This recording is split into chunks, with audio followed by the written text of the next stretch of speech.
മലയാളത്തിൽ ആദ്യമായിട്ട് മെയിൽ പ്രോസ്റ്റിറ്റ്യൂട്ടിൻ്റെ ഒരു ഇൻ്റർവ്യൂ വന്നിരിക്കുകയാണ്. അപ്പോൾ മെയിൽ പ്രോസ്റ്റിറ്റ്യൂട്ടിനെ വിളിക്കുന്ന പേരാണ് ജിഗ്ലോ. പലരും ഈ ടേമിനോട് അത്ര ഫെമിലിയർ ആയിരിക്കില്ല, പക്ഷെ ഞാൻ വളരെയധികം ഫെമിലിയറാണ്. അത് വിചാരിച്ചിട്ട് ഞാൻ ജിഗ്ലോ ആണ് അല്ലെങ്കിൽ ജിഗ്ലോ പണിന്ന് ആരും വിചാരിക്കേണ്ട. ഞാൻ ബാംഗ്ലൂരുള്ള സമയത്ത് ഞാൻ ക്രിക്കറ്റ് ടീമിലൊക്കെ അത്യാവശ്യം പ്രൊഫഷണലായിട്ടും അല്ലാതെ കോർപ്പറേറ്റിലൊക്കെ കളിക്കുന്ന സമയത്ത് അതിൽ തന്നെ കുറച്ച് പയ്യന്മാർ ഈ ജിഗ്ലോ ആയിട്ട് പോയിട്ടുണ്ടായിരുന്നു. അതായത് മെയിൽ എസ്കോട്ട്. ഓക്കെ, മെയിൽ എസ്കോട്ടായിട്ട് അവിടെയുള്ള കുറച്ച് അത്യാവശ്യം കോർപ്പറേറ്റ് അമ്മായിമാരുടെ കൂടെ പോകുന്നൊരു പരിപാടിയൊക്കെ അന്ന് എനിക്കറിയായിരുന്നു. ആലോചിക്കണം, 2015, 16, 17 ടൈമിലാണ്. അപ്പോൾ എനിക്ക് കുറേ അധികം കാര്യങ്ങൾ പേഴ്സണലി ഇവരോട് സംസാരിച്ച് മനസ്സിലാക്കിയതിൽ നിന്നൊക്കെ എനിക്ക് അറിയുന്നുണ്ട്. കുറേ കാര്യങ്ങളൊക്കെ ഞാൻ ഏതൊക്കെയോ 1-2 കണ്ടൻറ്റിനകത്ത് പറഞ്ഞിട്ടുണ്ട്. ഇതിനു മുമ്പ് ഒരു ആൻറ്റി ഒരു മല്ലു ബോയിയെ കിട്ടുമെന്ന് ചോദിച്ചിട്ട് ഒരു വോയിസ് ഒക്കെ വന്നിട്ടുണ്ടായിരുന്നു. അതൊക്കെ ഭയങ്കര വൈറലായിട്ടുണ്ടായിരുന്നു 2-3 കൊല്ലം മുമ്പ്. ആ കണ്ടൻറ്റ് ചെയ്തപ്പോഴൊക്കെ ഞാൻ പറഞ്ഞിട്ടുണ്ട് അതിനകത്ത് ഇതേപോലെ ജിഗ്ലോ. ഓക്കെ, ജിഗ്ലോ അങ്ങനെ പല രീതിക്കാണ് ജിഗ്ലോ.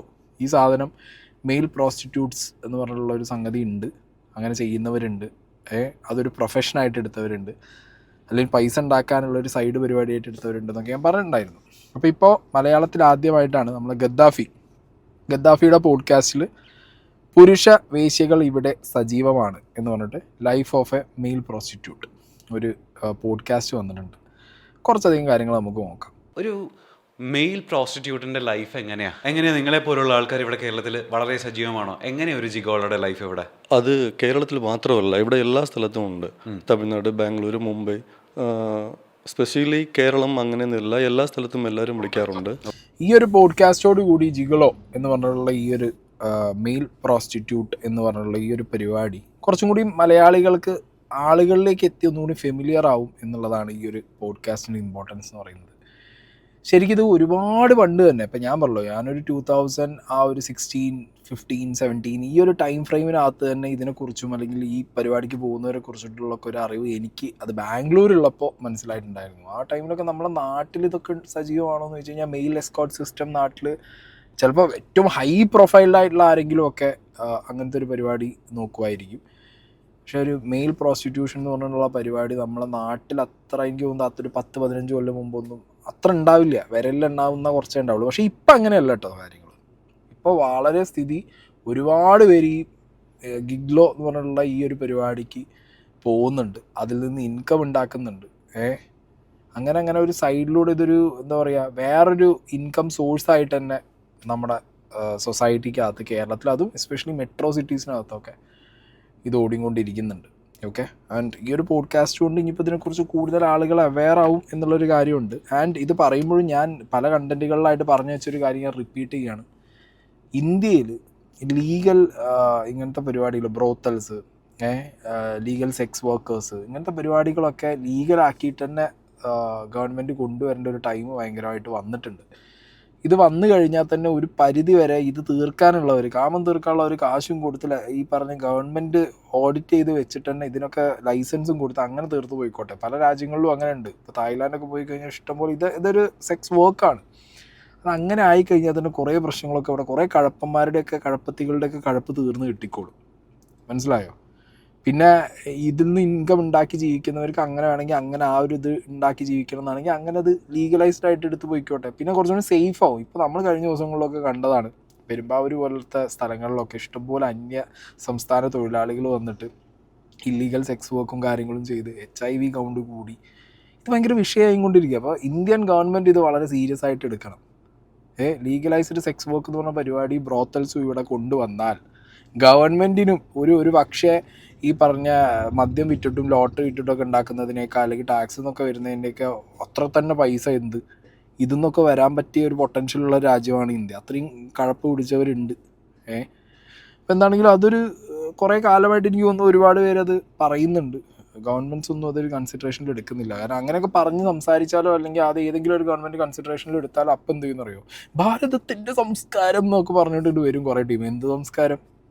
രാജാക്കന്മാരെ പണ്ടത്തെ രാജസദസ്സിൽ വേശ്യകൾ ഉണ്ടായിരുന്നില്ലേ? ഉണ്ടായിരുന്നു. ഇഷ്ടംപോലെ രാജാക്കന്മാർ വേശ്യകളെ വെച്ച് ഉറപ്പിച്ചിട്ടുണ്ട്, വേശ്യാലയങ്ങൾ ഉണ്ടായിട്ടുണ്ട്.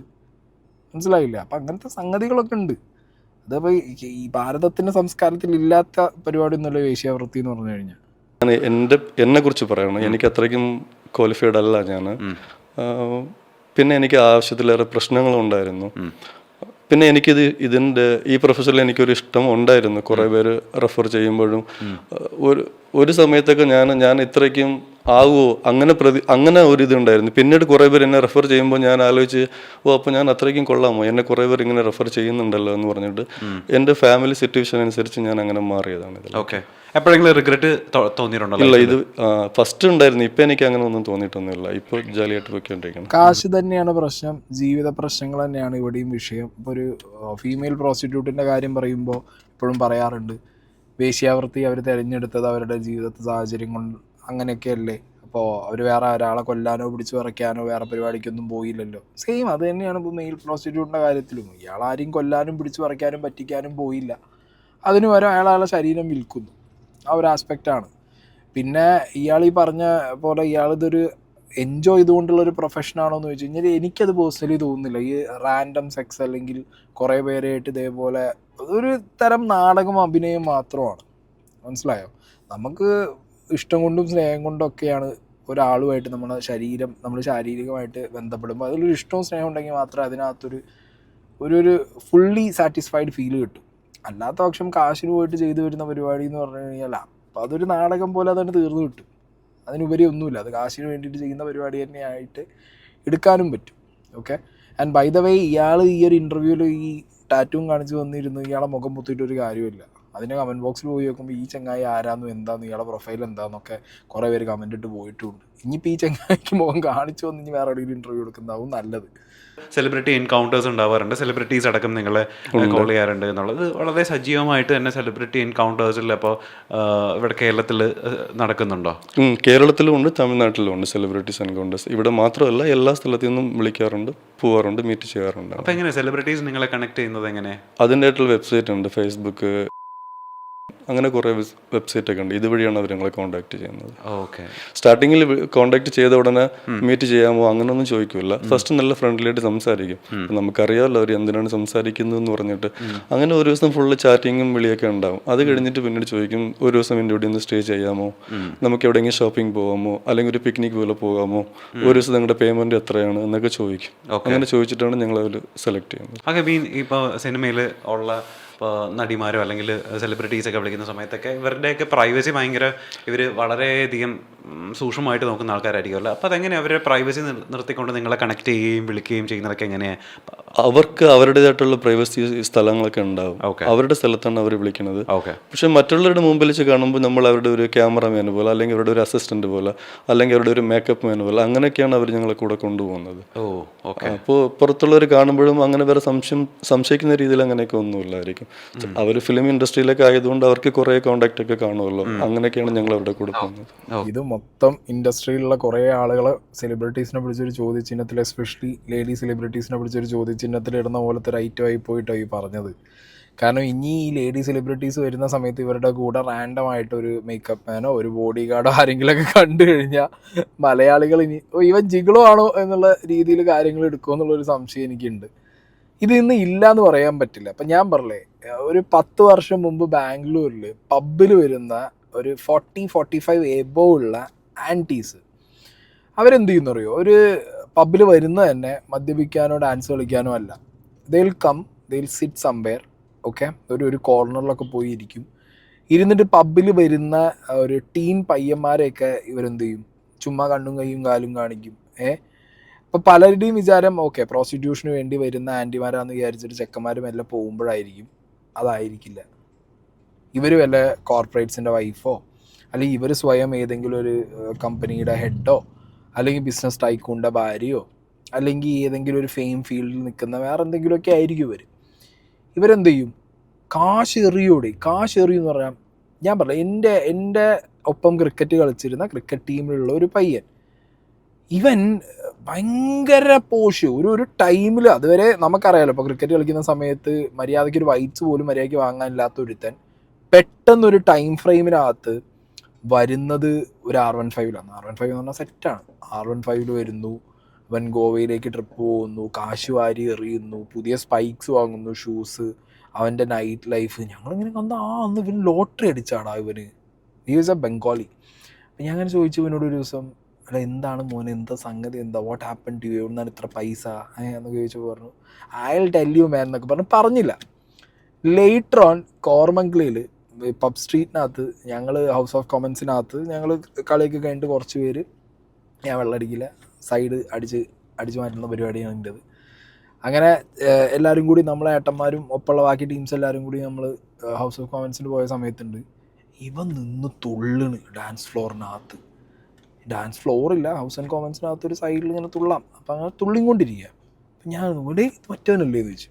ആണല്ലോ, ഇവൻ ക്രിക്കറ്റ് കളിക്കാൻ വരുമ്പോൾ നമ്മളോട് പറയാറ് ഇവൻ പബ്ബിൽ പോകാറില്ല, മദ്യപിക്കാറില്ല, അപ്പം ഭയങ്കര മറ്റേ നാസ്തിക എന്താ അങ്ങനത്തെ സെറ്റപ്പാണെന്നൊക്കെയാണല്ലോ, പിന്നെ എന്താ തുള്ളണമെന്ന് വെച്ചാൽ അവിടെ നമ്മളവനെ പൊക്കിയതിന് ശേഷമല്ലേ നമുക്ക് മനസ്സിലായത് ആശാൻ്റെ പരിപാടി എന്ന് പറഞ്ഞാൽ എല്ലാ വീക്കെൻഡ്സിലും, ഓക്കെ, ഫ്രൈഡേ നൈറ്റ് തുടങ്ങി സാറ്റർഡേ സൺഡേ വീക്കെൻഡ്സിലൊക്കെ ഇതേപോലെ പബ്ബിലും അവിടെ ഇവിടെയൊക്കെ പോവുക.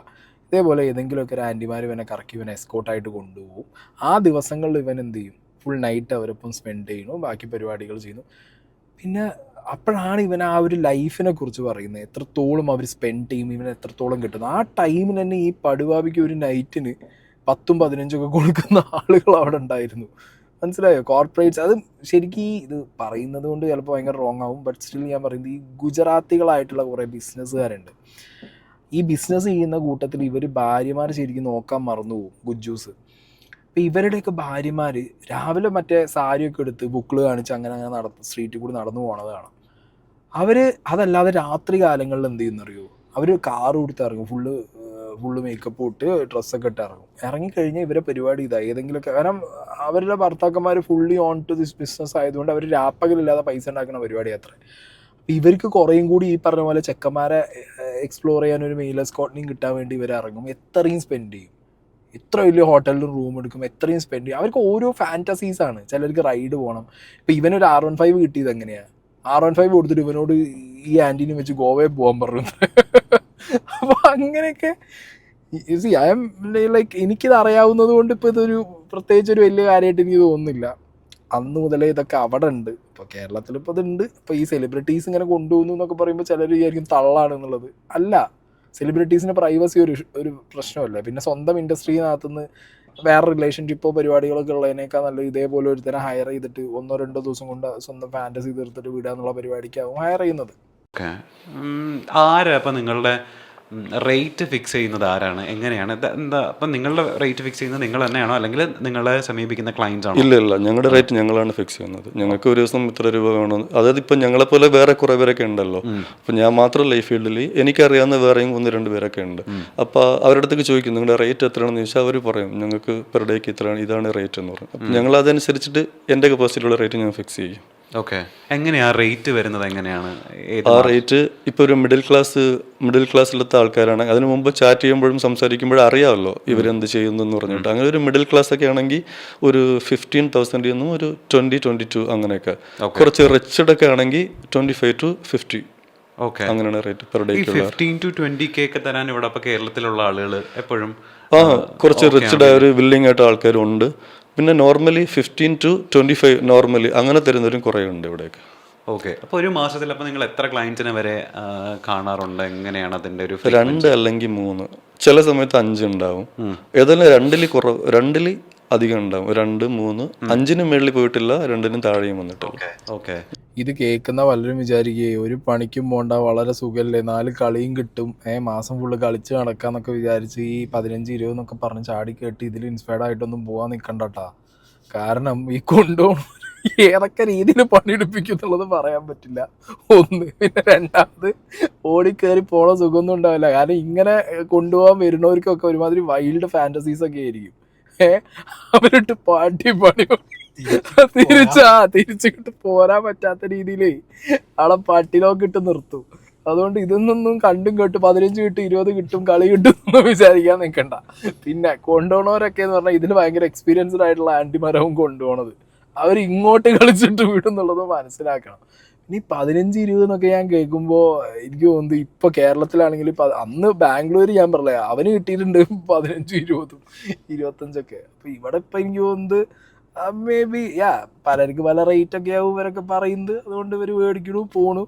പക്ഷേ ഇതിലെന്താ പറയുക, ഇങ്ങനത്തെ ഒരു പ്രൊഫഷൻ അല്ലെങ്കിൽ ഇത് ഇങ്ങനത്തെ രീതിയിൽ എടുക്കുന്നവർ മനസ്സിലാക്കേണ്ടത് ഈ വരുന്നവരുടെ ഒരു ക്വാളിറ്റിയും കൂടി നിങ്ങൾ മനസ്സിലാക്കണം.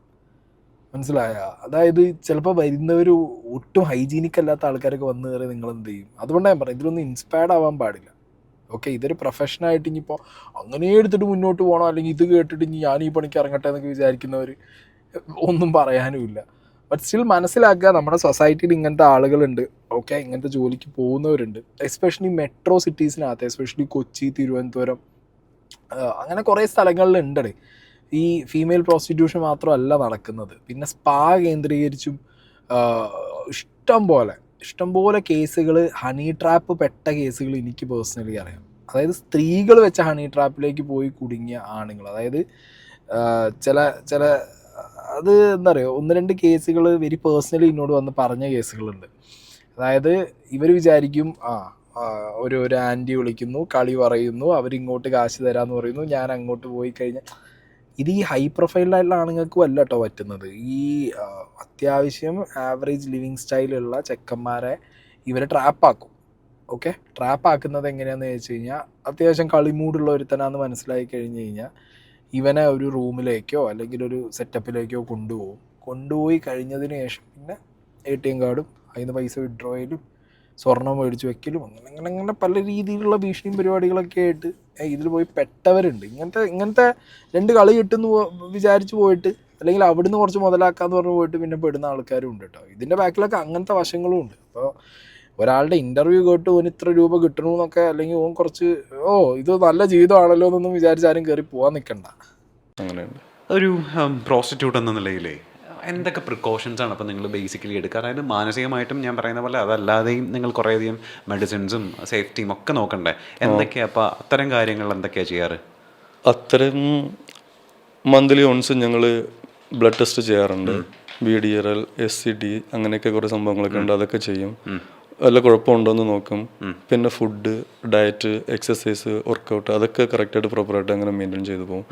എവറി മന്ത്സ് ഞങ്ങൾ ടെസ്റ്റ് ചെയ്യാറുണ്ട് എന്തെങ്കിലും. പിന്നെ വേറെ എന്തെങ്കിലും പ്രശ്നം വരാതിരിക്കാൻ വേണ്ടി ഡോക്ടർ കൺസൾട്ട് ചെയ്തിട്ട് പ്രഫ് എന്നുള്ള മെഡിസിൻ അതൊക്കെ എടുക്കും. പിന്നെ ഡോക്ടർ ഞങ്ങൾക്ക് ചില ഇതൊക്കെ തന്നിട്ടുണ്ട്, ഇതുപോലെയൊക്കെ ഫോളോ ചെയ്യണം. സ്പോട്ടിൽ അവിടെ പോകുമ്പോൾ നിങ്ങളുടെ സേഫ്റ്റി അങ്ങനെയൊക്കെ നോക്കണം എന്ന് പറഞ്ഞിട്ട് ഞങ്ങൾക്ക് നേരത്തെ ഒരു ഐഡിയ ഒക്കെ ഉണ്ട്. ഞങ്ങളത് ഫോളോ ചെയ്തിട്ട് അങ്ങനെ പോകും. ഓക്കെ, ഇപ്പോൾ സെലിബ്രിറ്റീസ് ഒക്കെ വിളിക്കുന്ന സമയത്ത് അവർ സ്ട്രിക്റ്റ് ആയിട്ട് അവർ ചോദിക്കും, സെലിബ്രിറ്റി ചോദിക്കും റീസെൻറ്റ് ബ്ലഡ് ടെസ്റ്റിൻ്റെ റിപ്പോർട്ട് വേണം എന്ന് ചോദിക്കും. റീസെൻ്റായിട്ട് എപ്പോഴും സ്പെസിഫിക്കായിട്ട് അവർ പറയും ഇതിൻ്റെ HIV, VDRL, SCD STD ഇതിൻ്റെയൊക്കെ റിപ്പോർട്ട് ചോദിക്കും അവർ. അപ്പോൾ റീസെൻ്റ് റിപ്പോർട്ട് തന്നെ വേണമെന്ന് പറയും. അപ്പോൾ അത് കാണിച്ചു കൊടുക്കും. റീസെൻ്റ് ഡോക്ടേഴ്സിൻ്റെ ചോദിച്ചിട്ട് അത് അവർ നോക്കിയിട്ടാണ് ഫിക്സ് ചെയ്യണത്. അപ്പോൾ ഇത് മനസ്സിലായല്ലോ, കാശ് ചിലവുള്ള പരിപാടിയാണ്. ഞാൻ പറയുന്നു, സിമ്പിളായിട്ട് എടുക്കേണ്ട ഐറ്റം ഒന്നുമല്ല. ബോഡി മെയിൻറ്റെയിൻ ചെയ്യണം, ഹൈജീൻ മെയിൻറ്റെയിൻ ചെയ്യണം, ഫുഡ്, ജിമ്മ്, അത് ഇത് അങ്ങനെ. പിന്നെ എന്ന് പറഞ്ഞാൽ ഞാൻ പറഞ്ഞല്ലോ, റാൻഡമായിട്ട് പോയിട്ട് സെക്സ് ചെയ്യുമ്പോൾ എല്ലാവർക്കും ഒന്നും ഇത് ചാടി പിടിച്ച് പൊങ്ങി പിടിച്ച് നിൽക്കൊന്നുമില്ലേ. അപ്പം അതിനുള്ള മരുന്ന് അടിക്കേണ്ടി വരും. അങ്ങനത്തെയൊക്കെ പല രീതിയിലുള്ള പ്രശ്നങ്ങൾ ഇതിനകത്തുണ്ട്. അതുകൊണ്ട് ഇതൊന്നും ഒരു പ്രൊഫഷനായിട്ട് എടുക്കാനൊന്നും ആരും നിൽക്കൊന്നും വേണ്ട. പിന്നെ ഞാൻ പറഞ്ഞല്ലോ, പ്ലേ ബോയ് സെറ്റപ്പ് പോകുന്നവർക്ക് വേണമെന്നുണ്ടെങ്കിൽ വൺസ് ഇൻ എ വൈൽ അങ്ങനെയൊക്കെ പോയിട്ട് പോരാന്നാണെന്നുണ്ടെങ്കിലും സേഫായിട്ട് ഇതൊരു പ്രൊഫഷനായിട്ട് ചെയ്യുന്ന ഒരാളുടെ വർത്താനപ്പെട്ട നിങ്ങൾ കേട്ടത്. അയാൾ അത്രയും ഡോക്ടറെ കൺസൾട്ട് ചെയ്ത് അയാളെ ഹെൽത്ത് നോക്കി ഇങ്ങനെ പോകുന്ന ഒരാളാണ്. അപ്പോൾ കിട്ടിയ കാശ് എന്ന് പറഞ്ഞാൽ ഈ 20 അല്ലെങ്കിൽ 15 കിട്ടി, ഒരു 5 ക്ലൈൻറ്റിൻ്റെ അടുത്ത് പോയാൽ അതിപ്പോൾ എത്ര രൂപയാവും? അത് മൊത്തം ഈ പറഞ്ഞ പോലെ അവൻ്റെ ലൈഫ് സ്റ്റൈലിൽ തന്നെ ചിലവാകും ചെയ്യും. ഇതുവരെ മുതലാവുണ്ടോ എന്നുള്ളത് എനിക്ക് അറിയാൻ പാടില്ല. ഇപ്പോൾ ഒരു അയ്യോ അടുത്ത കേൾക്കാം. ഇതിപ്പോൾ സെക്സ് ചെയ്ത് മടുക്കില്ലേ? അതായത് മടുപ്പ് എന്നുള്ളൊരു അവസ്ഥയിലേക്ക് നിങ്ങൾ വരാറുണ്ടോ? പോയിന്റ് അതിപ്പോൾ നോർമലി ചെയ്യുന്നവരാകുമ്പോൾ അങ്ങനെ ഉണ്ടാവും. നമ്മളൊരു പ്രൊഫഷണൽ പോലെ കാണുമ്പോൾ നമുക്ക് കാശല്ല കിട്ടുന്നത്. അപ്പോൾ അതുകൊണ്ട് അങ്ങനെ ഒരു ഫീൽ എനിക്ക് തോന്നിയിട്ടില്ല. ഇല്ല, ഇഷ്ടമില്ലാതെ എനിക്ക് ഇല്ല. അതായത് എനിക്ക് ഫിനാൻസിൻ്റെ ആവശ്യമുള്ളത് കൊണ്ട് എനിക്ക് അങ്ങനെ ചെയ്യുമ്പോൾ മടുപ്പ് അങ്ങനെ എനിക്കിതുവരെ ഫീൽ ചെയ്തിട്ടില്ല. ഓക്കെ, എപ്പോഴെങ്കിലും ഒരു പോയിന്റ് ഓഫ് ടൈമില്ലേ ഒട്ടും അംഗീകരിക്കാത്ത ക്ലയൻസോ അല്ലെങ്കിൽ ഭയങ്കര മോശം അനുഭവങ്ങൾ ഒക്കെ ക്ലയൻസിൽ നിന്ന് നേരിടേണ്ടി വരിക എന്തെങ്കിലും ഉണ്ടായിട്ടുണ്ടോ ലൈഫിൽ? അങ്ങനെയുണ്ട്. ഇപ്പൊ ചില സ്ഥലത്ത് പോകുമ്പോൾ അവരൊരു ഹൈജീനിക്ക് ഇല്ലാതിരിക്കും. അത് പോകുന്നതിന് മുമ്പ് വീഡിയോകളൊക്കെ കാണും, എങ്ങനെയാണ് ഡീറ്റെയിൽസ് ഒക്കെ ചോദിച്ചിട്ട് പോകും. ചില സമയത്ത് അവിടെ പോകുമ്പോൾ അവരൊരു എന്തുകൊണ്ട് ഒരു വൃത്തിയില്ലാതെ അല്ലെങ്കിൽ ബോഡി സ്മെൽ അങ്ങനെയൊക്കെ ഉണ്ടാവും. അപ്പോൾ എന്തെങ്കിലും പറഞ്ഞ് ഒഴിഞ്ഞു മാറി വന്നിട്ടുണ്ട്. അങ്ങനെയൊക്കെ ഉണ്ട്. എനിക്ക് ഇപ്പം വേണ്ട, ഇന്നൊരു ദിവസം കാണാമെന്ന് പറഞ്ഞിട്ട് പിന്നീട് ചോദിക്കും എന്ത് പറ്റി, വന്നിട്ട് തിരിച്ചു പോയി, പറ്റിയില്ല, ബുദ്ധിമുട്ടാണെന്നൊക്കെ പറയും. അപ്പോൾ പറയും ഇല്ല, ഹൈജീനിക്ക് ഇമ്പോർട്ടൻ്റ് ആണ്, പക്ഷെ വന്നപ്പോൾ ഇങ്ങനെ ഫീൽ ചെയ്ത് അതുകൊണ്ടാണ് പോകുന്നത്. അങ്ങനെയൊക്കെ പറഞ്ഞ് വീണ്ടും ഒരു ഡേറ്റ് ഫിക്സ് ചെയ്ത് അങ്ങനെ പോകാറുണ്ട്. ഓക്കെ, അപ്പോൾ കാശിനാണെങ്കിൽ പോലും എല്ലായിടത്തും കൊണ്ടുപോയി ഇട്ട് കൊടുക്കാറില്ല എന്നുള്ളതാണ് ആ വ്യക്തി പറഞ്ഞിട്ടുള്ളത്. ആൻഡ് ഈ ഇൻ്റർവ്യൂ ഇനി നിങ്ങൾ കൂടുതലായിട്ട് ഗദ്ദാഫിയുടെ അക്കൗണ്ടിൽ കയറി കണ്ടാൽ മതി. കാരണം ഈ വ്യക്തി ഇയാളുടെ ലൈഫ് പ്രശ്നങ്ങളൊക്കെ പറയുന്നുണ്ട്. ലൈഫിൽ ബിസിനസ് പൊട്ടിയതിനെ തുടർന്നിട്ട് ഇങ്ങനത്തെ ഒരു വേ ചൂസ് ചെയ്തു. പ്ലസ് ഇയാളൊരു ജിമ്മിലെ ട്രെയിനറാണ്. അതുപോലെ തന്നെ ഇയാൾക്ക് ഈ പറഞ്ഞ പേഴ്സണൽ ലൈഫ് പ്രശ്നങ്ങൾ ടാക്കിൾ ചെയ്യാൻ വേണ്ടിയിട്ട് ഇതൊരു ഇൻകം സോഴ്സ് ആയിട്ട് കൊണ്ടുപോകുന്നു. ഒരു ലൈഫിലൊരു ടൈമിൽ സെറ്റിലായി കഴിഞ്ഞാൽ ഇത് നിർത്തുന്നു ഈ വ്യക്തി പറയുന്നുണ്ട്.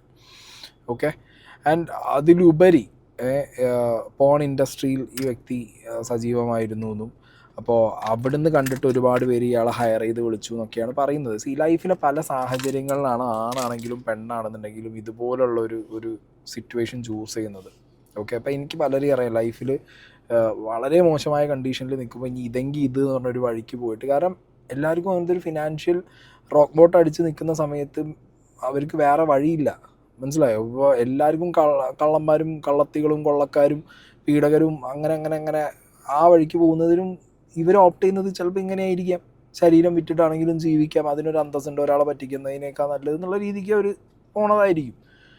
അപ്പോൾ ഓരോരുത്തർക്കും ഓരോ കഥകളുണ്ട്. ആ കഥകൾ കൊണ്ടും അല്ലെങ്കിൽ അവരുടെ ലൈഫ് സിറ്റുവേഷനും കൊണ്ടാണ് അവരൊക്കെ ഇങ്ങനത്തെ സാഹചര്യത്തിൽ എത്തിപ്പെടുന്നതും.